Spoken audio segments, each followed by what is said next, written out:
10 محرم الحرام کو کربلا کا واقعہ رونما ہوا تو اس موسم میں اطراف و اکناف عالم میں اس حوالے سے بات ہوتی ہے، ذکر کیا جاتا ہے۔ اہل محبت حضرت امام حسین رضی اللہ تعالی عنہ کے حضور خراج عقیدت اور خراج محبت پیش کرتے ہیں۔ یہ حق و باطل کا معرکہ تھا، جھوٹ اور سچ کا مقابلہ تھا، ظلم اور عدل کا ٹکراؤ تھا، خیر اور شر کی لڑائی تھی، دو نظریات کا تصادم تھا۔ ایک طرف امام حسین رضی اللہ تعالی عنہ اور ان کے 72 جانثار تھے، اور دوسری طرف یزید اپنی تمام تر قوت کے ساتھ موجود تھا۔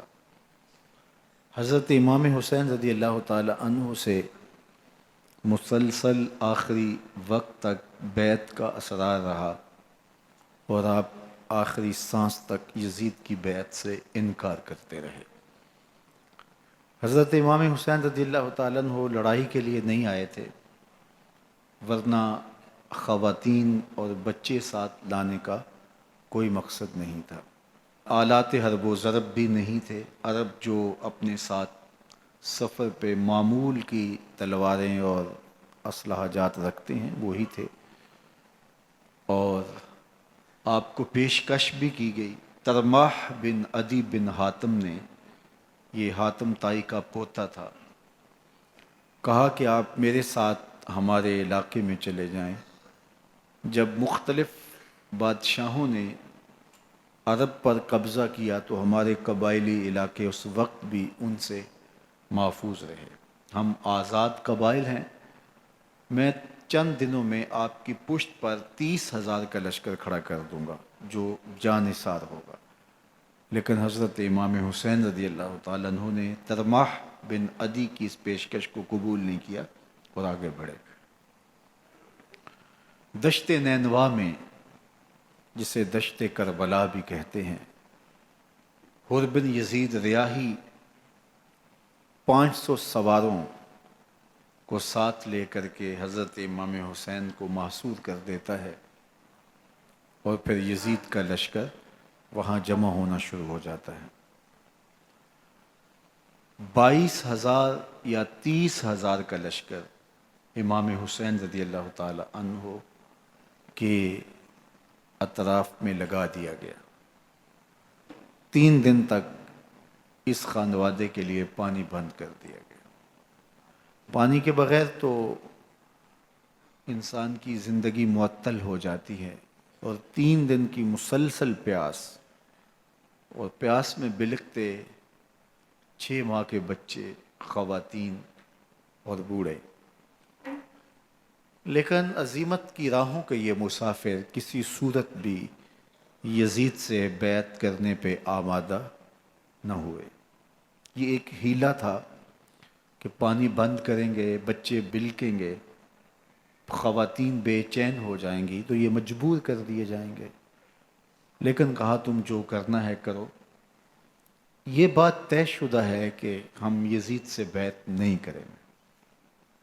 پھر 3 ماہ پانی بند کرنے کے بعد حضرت امام حسین رضی اللہ تعالیٰ عنہ اور ان کے خاندان کو جس طرح ذبح کیا گیا، یہ ایک دردناک کہانی ہے۔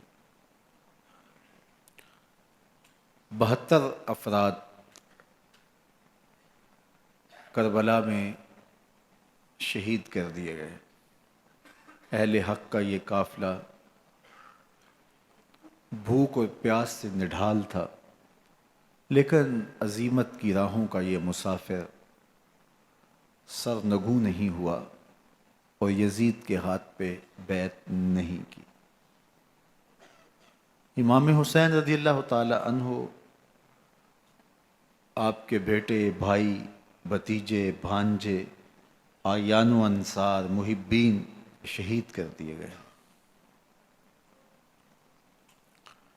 70 لوگ آپ سے پہلے شہید کیے گئے، پھر امام حسین رضی اللہ تعالی عنہ شہید کر دیے گئے۔ سوید نامی ایک زخمی وہ چھری لے کر کے حملہ آور ہوئے اور وہ بھی شہید کر دیے گئے. یہ کربلا کے آخری شہید تھے جو حضرت امام حسین کے بعد شہید ہوئے. لیکن ان کی خون آشام تلواروں کی ابھی پیاس نہیں بجھی اور ان کی آتش غیظ و غضب ابھی ٹھنڈی نہیں ہوئی. شمر الجوشن حضرت علی اوسط جنہیں امام زین العابدین کے نام سے دنیا جانتی ہے، 14 سال کی عمر میں تھے، بیمار تھے، خیمے میں گھس کے ان کو بھی شہید کرنے لگا. تو حمید بن مسلم نے کہا کہ کیا بچوں کو بھی شہید کیا جائے گا؟ تو وہ رک گیا. عمر بن سعد کے حکم نامے سے مقدس لاشوں پر گھوڑے دوڑائے گئے حتیٰ کہ ان کی ہڈیاں چور چور ہو گئیں اور شہیدوں کے سر نیزوں پہ چڑھا دیے گئے. حسین ابن علی اور ان کے آیان و انصار کاٹ دیے گئے. فتح کے نقارے بجے، جشن منائے گئے اور یہ قافلہ کربلا سے کوفے کی جانب روانہ ہوا. شہیدوں کے سر نیزوں پہ آگے آگے چل رہے ہیں اور اونٹوں کے اوپر حضور کی بیٹیاں، حضور کی شہزادیاں اور حضرت امام زین العابدین کو باندھا گیا ہے. اور یہ تقدس مآب قافلہ کوفے پہنچتا ہے. ابن زیاد بہت خوش تھا کہ جیسے اس نے کوئی بہت بڑا کام کر لیا ہو. نواسہ رسول کا سر ایک تشت میں رکھا اس کے سامنے تھا اور وہ چھڑی سے آپ کے ہونٹوں اور آپ کے دانتوں پر ضرب لگاتا. حضرت زید بن ارقم رضی اللہ تعالی عنہ صحابی رسول اس مجلس میں موجود تھے. وہ کھڑے ہو گئے.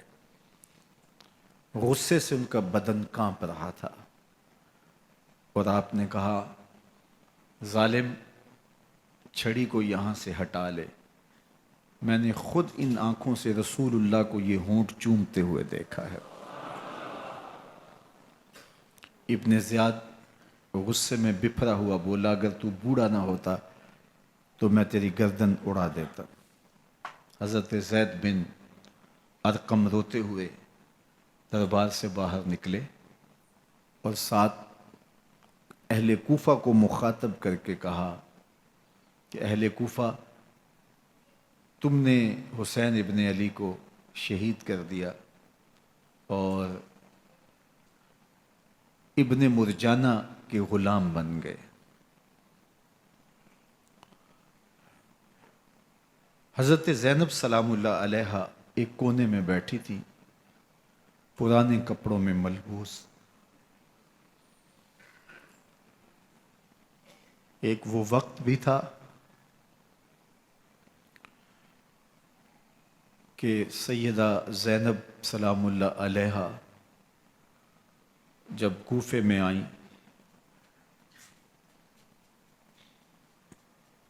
سیدنا علی المرتضیٰ کے زمانے میں، ان کے دور خلافت میں دارالخلافہ کوفہ متعین ہوا. تو یہ مدینے سے کوفے آئیں تو اس وقت کوفے کی معزز خواتین نے ان کا استقبال کیا. خلیفۃ المسلمین کی شہزادی، رسول اللہ کی بیٹی سیدہ فاطمہ الزہرا کا عکس حضرت زینب سلام اللہ علیہا کوفے میں داخل ہوئیں. تکریم، عزت اور وقار کے ساتھ آپ کا استقبال کیا گیا اور آپ خواتین کو درس قرآن دیتی، حضور کی شریعت سکھاتی. اور آج وہی کوفہ ہے، وہی دیوار و در ہیں، اور وہی زینب ہے، اور آج زینب کے ساتھ حسین ابن علی کا کٹا ہوا سر ہے۔ پرانے کپڑوں میں ملبوس حضرت زینب سلام اللہ علیہ آج اسی کوفے میں داخل ہوئی ہیں۔ دارالامارت کے ایک کونے میں تشریف فرما ہے کہ ابن زیاد پوچھتا ہے یہ خاتون کون ہے؟ حضرت زینب خاموش رہیں۔ اس نے دوسری مرتبہ پوچھا، آپ پھر خاموش رہیں۔ تیسری مرتبہ پوچھا، آپ پھر خاموش رہیں۔ پھر ایک لونڈی نے بتایا یہ زینب بنت علی ہیں۔ تو اس کے سامنے حضرت امام حسین کا کٹا ہوا سر پڑا تھا، اور وہ حضرت زینب سے مخاطب ہو کے کہنے لگا کہ اللہ نے تمہیں شکست دی اور یزید بن معاویہ کو فتح عطا کی۔ تو حضرت زینب سلام اللہ علیہ پھر دربار ابن زیاد میں ایک خوبصورت خطبہ عطا کیا۔ زینب بول رہی تھی، لگ رہا تھا مولا کائنات بول رہے ہیں۔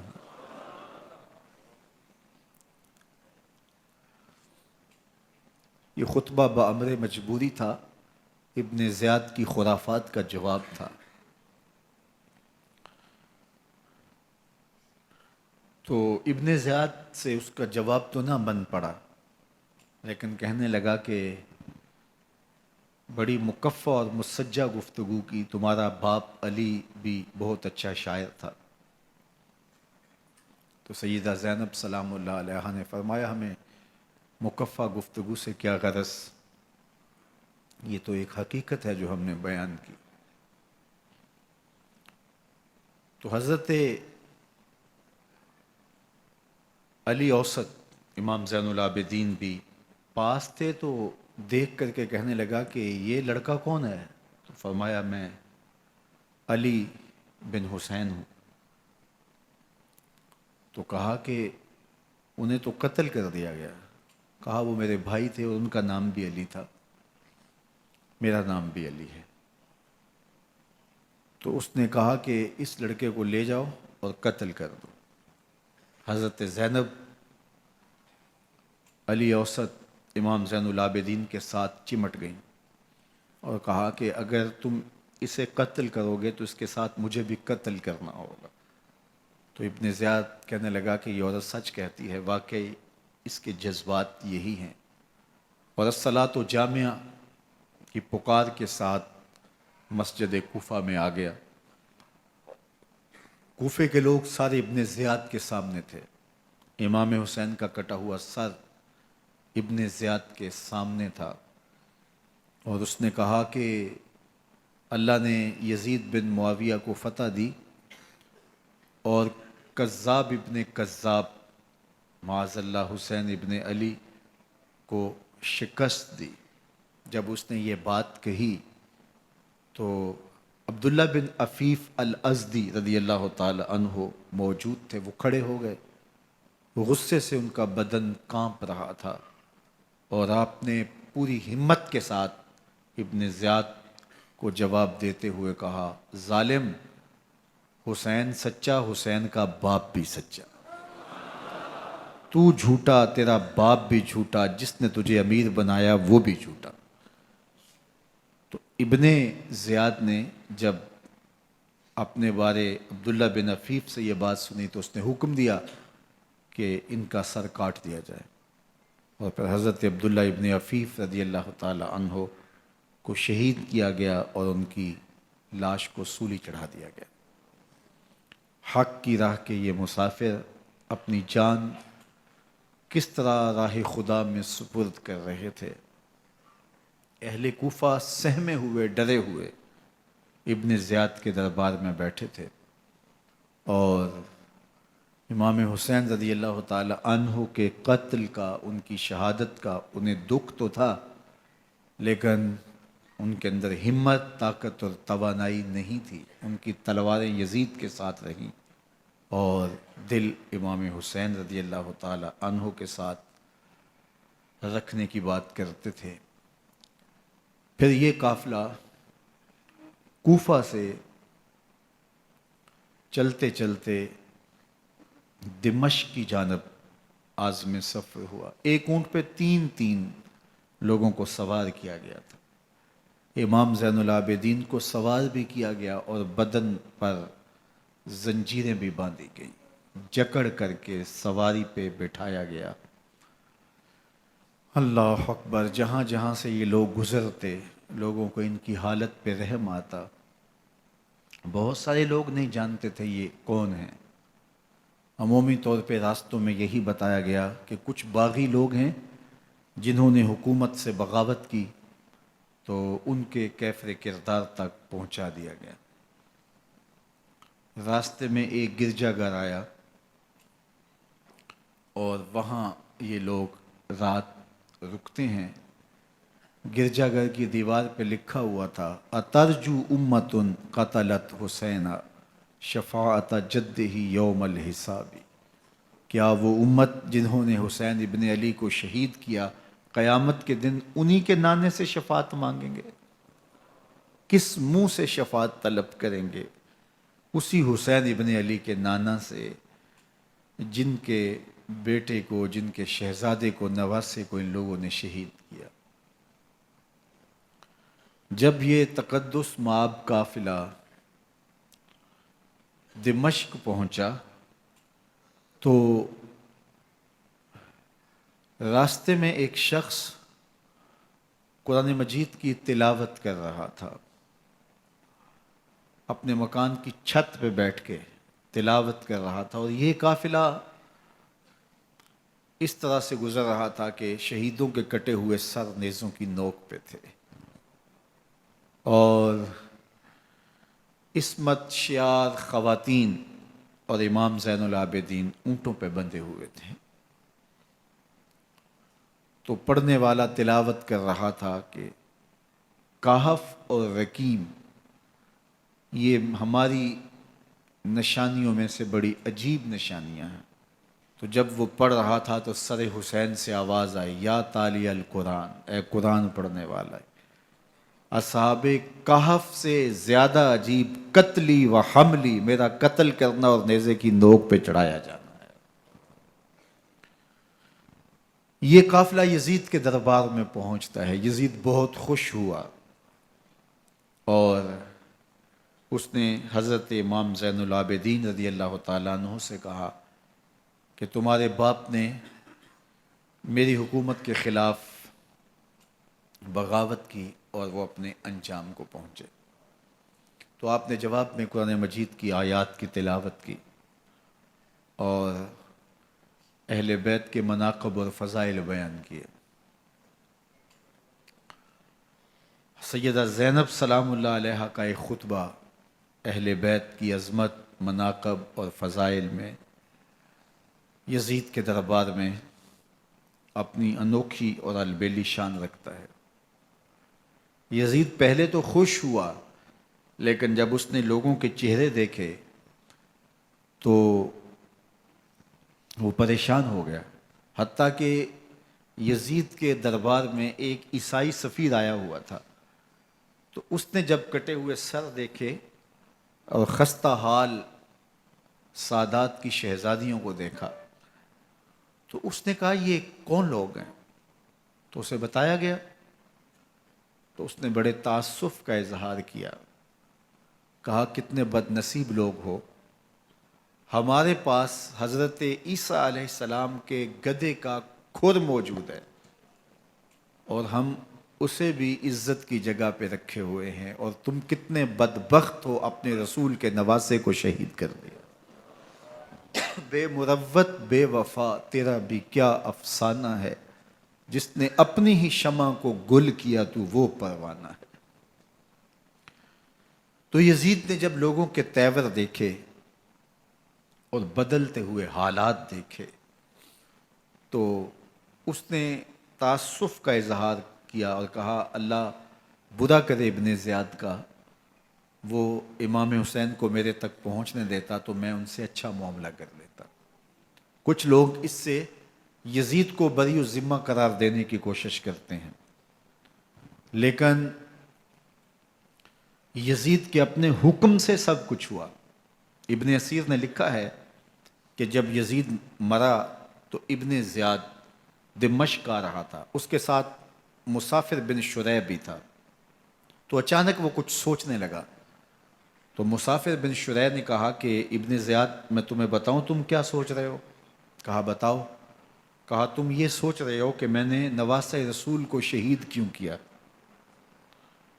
تو کہنے لگا کہ یہ مجھے یزید کا حکم تھا، اور اگر میں نواسہ رسول کو شہید نہ کرتا تو وہ مجھے قتل کر دیتا۔ اور جب مسلم بن عقبہ کو مدینہ المنورہ کی حرمت کو پامال کرنے کے لیے اور حضرت عبداللہ ابن زبیر رضی اللہ تعالیٰ عنہ کی خلافت کے اعلان کے بعد مکہ المکرمہ پر حملے کے لیے جو یزید نے بھیجا، تو اس سے قبل اس نے ابن زیاد کو کہا کہ یہ کام تم کرو۔ تو ابن زیاد نے جو جواب دیا وہ یہ تھا کہ میں تمہارے کہنے پہ پہلے ہی نواسہ رسول کو شہید کر چکا ہوں، اب نواسہ رسول کو شہید کرنا اور کعبۃ اللہ کی حرمت کو پامال کرنا، یہ دو چیزیں میں جمع نہیں کروں گا۔ اور اس نے بادشاہ کے حکم کا انکار کر دیا۔ تو یزید نے امام حسین رضی اللہ تعالیٰ عنہ کی شہادت کا حکم دیا تھا ابن زیاد کو، اور یہ دو گواہیاں میں نے ابن زیاد سے آپ کے سامنے رکھی۔ باقی اس کا یہ سیاسی پینترا کہ وہ تعصب کا اظہار کرے، تو قاتل کی پشیمانی مقتول کی اہمیت تو بڑھا سکتی ہے، لیکن قاتل کے دامن سے قتل کا داغ نہیں دھو سکتی۔ تو حضرت امام حسین رضی اللہ تعالی عنہ کا قتل یزید کو اب نظر آ رہا تھا مجھے بہت مہنگا پڑے گا، آخرت تو برباد ہوئی ہی ہوئی، دنیا بھی میں نے برباد کر لی، اور میری حکومت بھی مستحکم نہیں رہ سکے گی۔ تو اب اس نے یہ کہنا شروع کر دیا کہ خدا برا کرے ابن مرجانہ کا کہ وہ راستہ دے دیتا اور امام حسین کو میرے تک پہنچ دیتا۔ حضرت امام زین العابدین سے اب وہ لجاجت کرنے لگا اور کہنے لگا کہ حضرت آپ کچھ ارشاد فرمائیے۔ تو آپ نے تین چیزیں ارشاد کی۔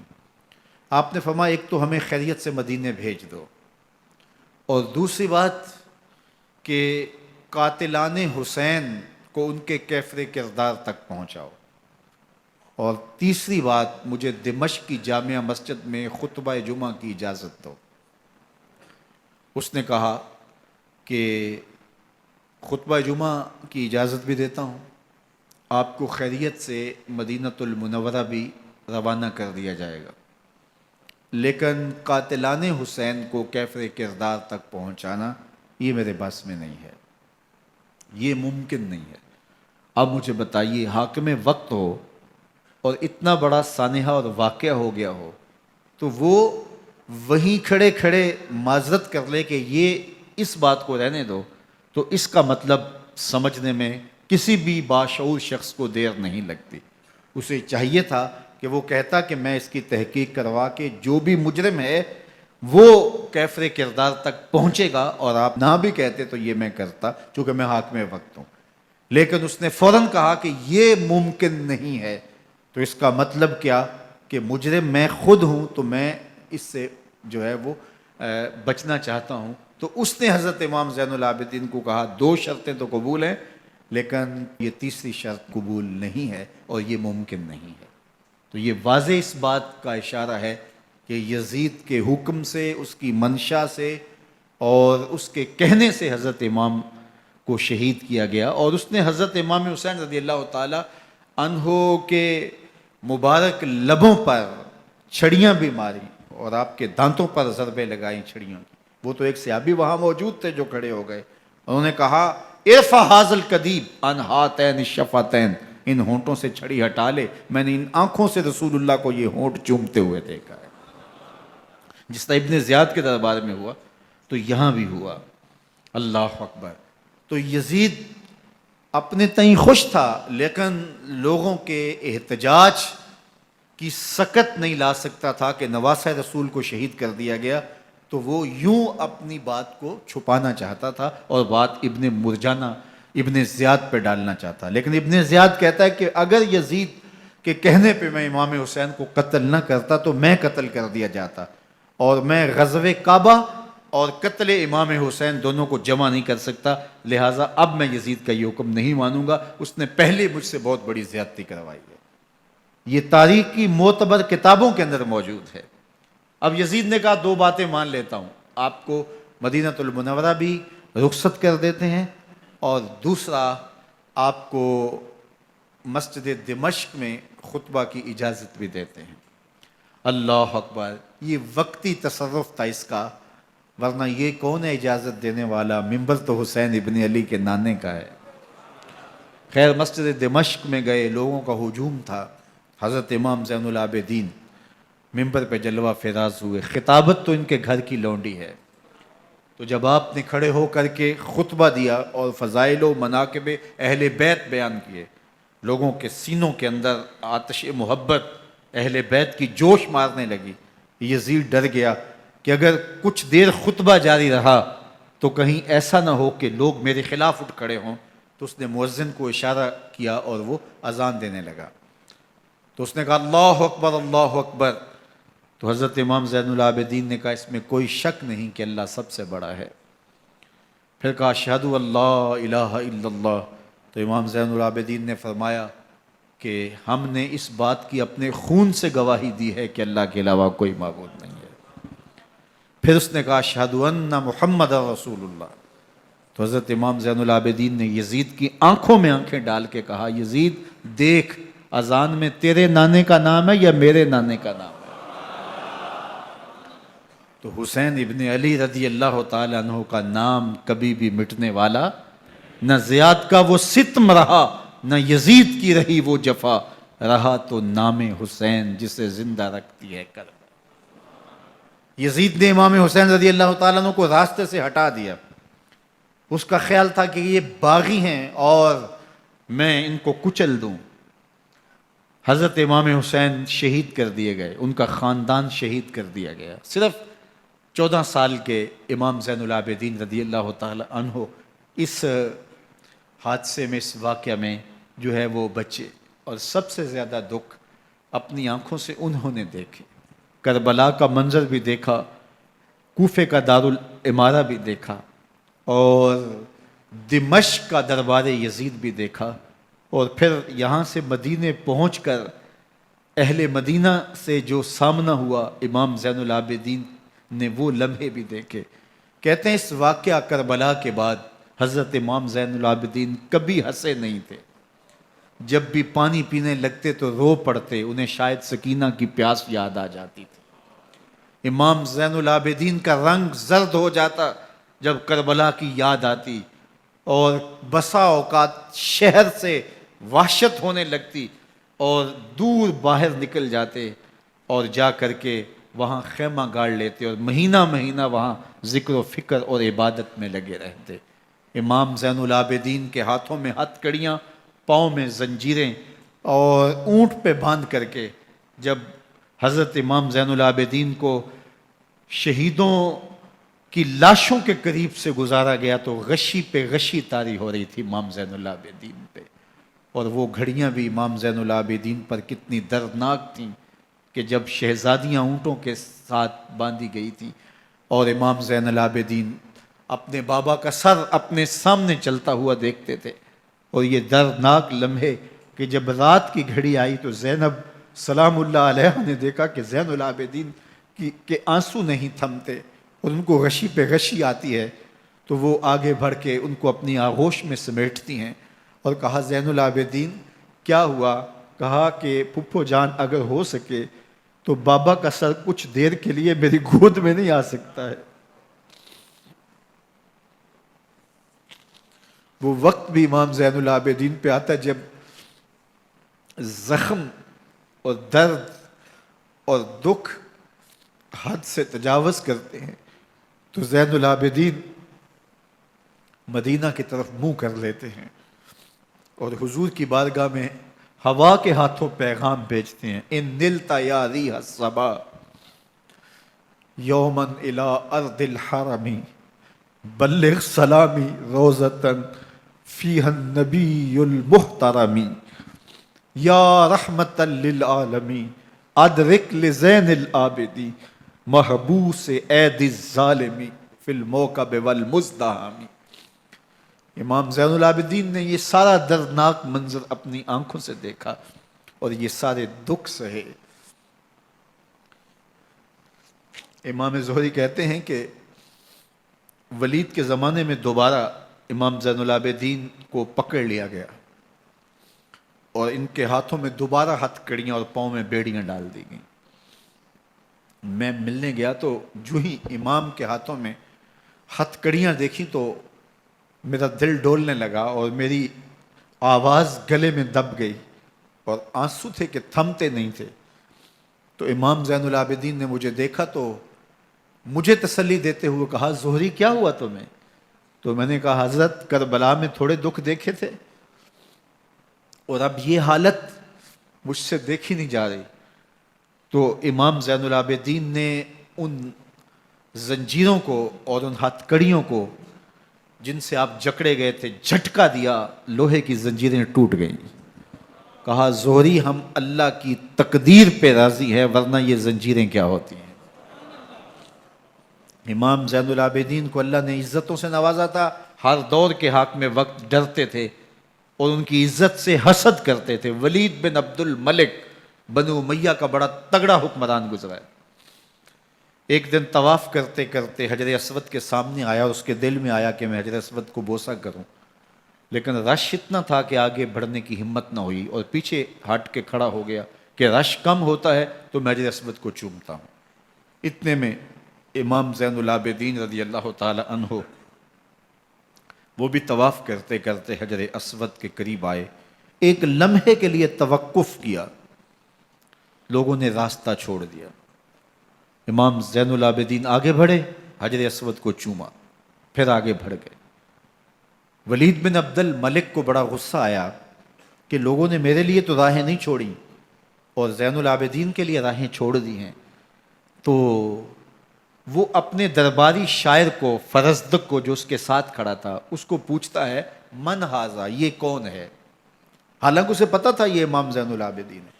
بعض اوقات سوال تفہیم کے لیے کیا جاتا ہے، سمجھنے کے لیے کیا جاتا ہے، اور بعض اوقات سوال تحقیر کے لیے کیا جاتا ہے۔ جس طرح کسی شخص کو آپ پسند نہ کرتے ہو اور وہ کوئی کام کرے تو آپ کہتے ہیں یہ کون ہے، یہ کون ہے؟ تو اس نے کہا من ھذا، یہ کون ہے؟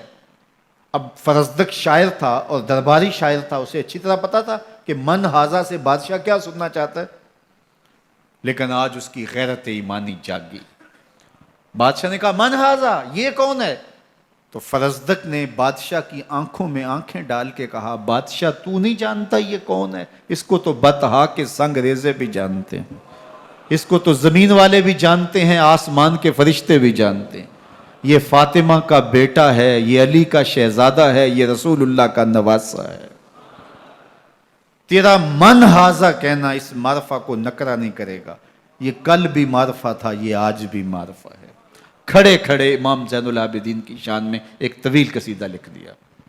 بادشاہ تو اس سے کچھ اور سوچ رہا تھا، الٹ ہو گیا، اس نے ایک فرزدق کو جیل میں ڈال دیا۔ امام زین العابدین کو پتا چلا آپ نے اشرفیوں کی 2 تھیلیاں خادم کے ہاتھ بیچی، یہ ہماری وجہ سے تمہارے اوپر یہ افتاد پڑی ہے۔ تو اس نے تھیلیاں قبول کی، چوما آنکھوں سے لگائیں اور پھر خادم کے ہاتھ میں دیتے ہوئے کہا امام کو میرا سلام دے دینا اور کہنا حضرت ساری زندگی نے ٹگوں کے لیے، ان پیسوں کے لیے، اشرفیوں کے لیے شاعریاں کی ہیں، یہ جو میں نے قصیدہ لکھا ہے آپ کے نانا کی شفاعت کے لیے لکھا ہے۔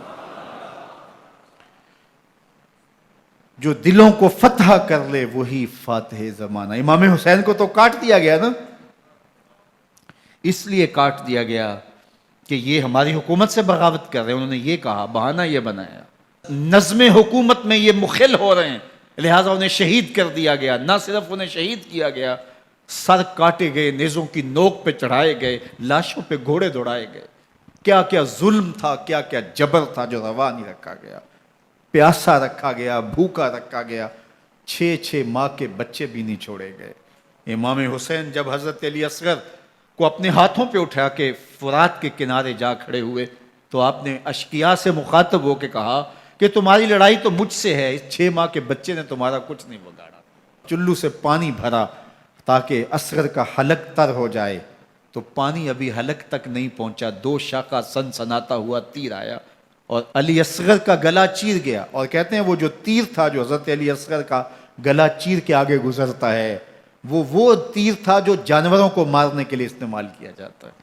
گردن لٹک جاتی ہے، خون بہنے لگتا ہے۔ امام حسین اس خون کو آسمان کی طرف اچھال کے کہتے ہیں مالک حسین کی یہ قربانی بھی قبول فرما لے۔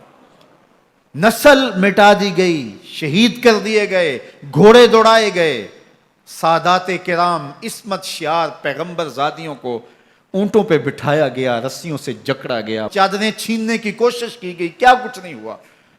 تاریخ دردناک ہے، اور یہ پیغمبر کے ماننے والوں نے، کلمہ پڑھنے والوں نے یہ سب کچھ کیا۔ بے مروت، بے وفا، تیرا بھی کیا افسانہ ہے، جس نے اپنی ہی شمع کو گل کیا تو وہ پروانہ ہے۔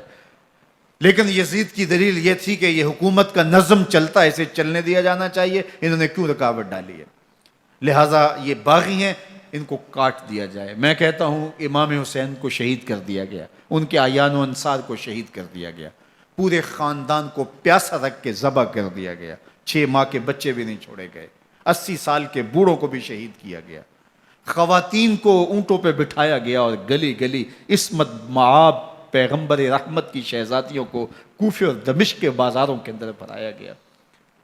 تو مجھے بتائیں اس کے بعد یزید کی حکومت نے کیا کیا، ان کا کیا کارنامہ تھا؟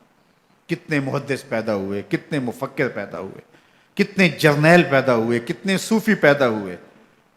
کون تھا جو ان کے تخت و تاج اور ان کی حکومت جس کو بچانے کے لیے اتنا بڑا حادثہ کر دیا اور پیغمبر کے بیٹوں کو شہید کر دیا؟ تو کیا پھر اس حکومت نے کیا یزید نے؟ یزید کا اپنا بیٹا تخت پہ بیٹھنے کے لیے تیار نہیں تھا۔ 6 ماہ کے بعد اس کی لاش گھر سے نکلی، اس نے کہا کہ یہ تخت جو ہے وہ آل رسول کے خون پہ بنا ہے، میں اس پہ نہیں بیٹھوں گا، اور رسوا ہو گئے۔ اور یزید جس کو زوم تھا کہ میں اتنی بڑی سلطنت کا مالک ہوں، اس کو بچانا ہے، اس سلطنت نے اسلام کے لیے کیا کیا؟ مجھے بتاؤ، کون سے جرنیل پیدا کیے، کون سے حکمران پیدا کیے، اس نے کون سے توانا لوگ پیدا کیے، کون سے محدث، کون سے مفکر، کون سے مسلح پیدا کیے؟ اور جس خاندان کو کاٹ دیا گیا، صرف ایک 14 سال کا علی اوسط زین العابدین بچا۔ اور ذرا حسین ابن علی کی نسل دیکھو، جعفر صادق کس نسل سے ہیں، باقر العلوم کس نسل سے ہیں، حضرت غوث اعظم کس کے شہزادے ہیں، حضرت داتا گنج بخش علی حجویری کس کے بیٹے ہیں، اور حضرت معین الدین چشتی اجمیری کس کے بیٹے ہیں؟ آج زمانے کو جو بھی دیا ہے حسین کے بیٹوں نے دیا ہے۔ یزید تخت بچا کر بھی امت کو کچھ نہ دے سکا، اور امام حسین نے سب کچھ لٹا کے امت کو ایمان کی بہاریں عطا کر دی۔ آج جہاں بھی ممبر و محراب کی رونق نظر آ رہی ہے، اس کے پیچھے حسین کا کوئی بیٹا کھڑا ہوا نظر آئے گا۔ اللہ اکبر! اس دین کے خاکے میں رنگ ہی حسین ابن علی کے خون نے بھرا ہے۔